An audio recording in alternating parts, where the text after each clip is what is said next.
Good morning. আবার একটা নতুন ব্লগে তোমাদের স্বাগত। তো আজকে আবার আমার ঘরের কিছু রান্না নিয়ে তোমাদের সঙ্গে শেয়ার করব।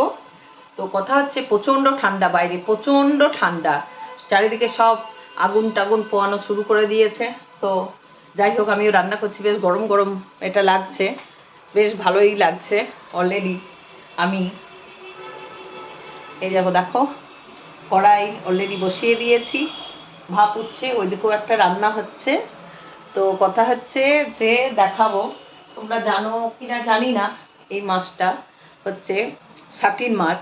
তো এই সাটিন মাছের আজকে রান্না হবে। তো সাটিন মাছগুলোকে চলো আস্তে আস্তে কড়াইয়ের মধ্যে ছেড়ে দিই, ঠিক আছে?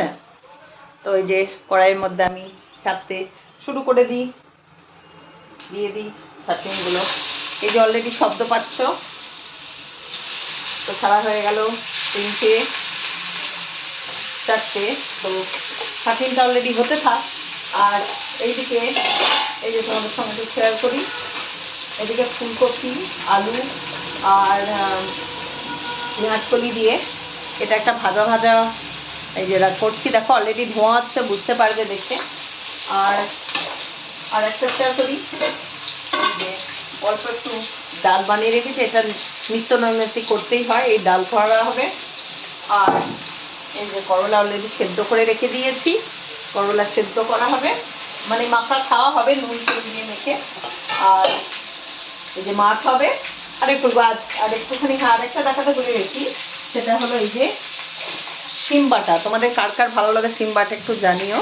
এই শিমটাকে গরম আছে বলে আমি ঠিক করতে পারছি না, ধরে বাড়তে পারছি না। এই গরমটা যখন কেটে যাবে, তো তারপরে তোমার এটাকে পেস্ট করা হবে। তারপরে কালো জিরে, তেলের মধ্যে কালো জিরে ফোড়ন দিয়ে একটু নুন মিষ্টি দিয়ে করে এটাকে তৈরি করে, ভীষণ ভালো লাগে। মানে শুকনো ভাতে খেয়ে দেখবে, এটা দিয়েই মোটামুটি ভাত খাওয়া। আমি আগে জানতাম না, তারপরে যখন থেকে শিখেছি মোটামুটি তোমার এইগুলো খাওয়া ধরেছি। তো এবার মাছগুলোকে একটু উল্টে দিই,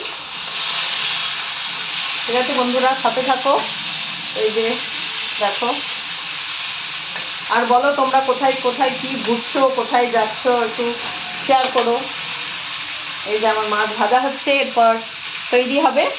আর কথা হলো যে অলরেডি ওটার দিকে হচ্ছে, একটু চিনি দেবো অল্প একটু এই ভাজাটার মধ্যে, না হলে পরে একদম নুন নুন হয়ে যাবে, তো খেতে পারবো না বন্ধুরা। তো কথা হলো এইটা। আর একটুখানি তোমার জিরে গুঁড়ো দিয়ে দিলাম, এটাকে একটু ভালো করে ভাজা করব। হয়ে গেছে, আর একটু রাখলেই মোটামুটি হয়ে যাবে। তখন এই ছাতির মাছটা বাজাচ্ছি। তা বন্ধুরা ভালো থেকো, চলো দেখা হবে আবার নতুন কোনো ব্লগে, কারণ আমার অলরেডি মাছগুলো এখন ভাজতে বাকি আছে। আজকে এইটুকুই।